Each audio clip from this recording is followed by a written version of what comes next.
हातकणंगले तालुक्यातील हुपरी नगरपालिकेनं अतिक्रमण विरोधी मोहीम तीव्र केली आहे। वाहतुकीला अडथळा ठरणारी अतिक्रमण सलग दुसऱ्या दिवशी हटवण्यात आली। काही अतिक्रमणधारकांनी जेसीबी रोखण्याचा प्रयत्न केला, त्यामुळे वातावरण तणावपूर्ण बनलं होतं। पण वरिष्ठ अधिकाऱ्यांनी अतिक्रमणधारकांची समजूत काढली। हातकणंगले तालुक्यातील हुपरी शहरात बुधवार आणि शनिवारी आठवडी बाजार भरतो। रस्त्यातील अतिक्रमणामुळे त्या दिवशी वाहतुकीची मोठी कोंडी होते। या तक्रारीमुळे मुख्याधिकारी अजय नरळे यांनी अतिक्रमण विरोधी मोहीम हाती घेतली।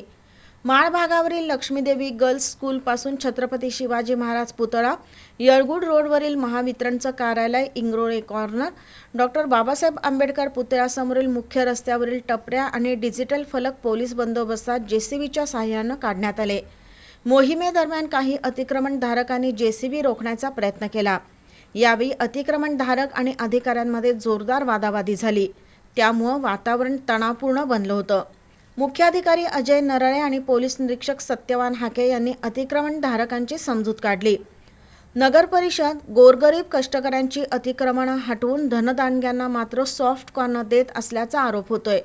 मुख्याधिकारी अजय नरळे यांनी या आरोपाची दखल घेतली पाहिजे।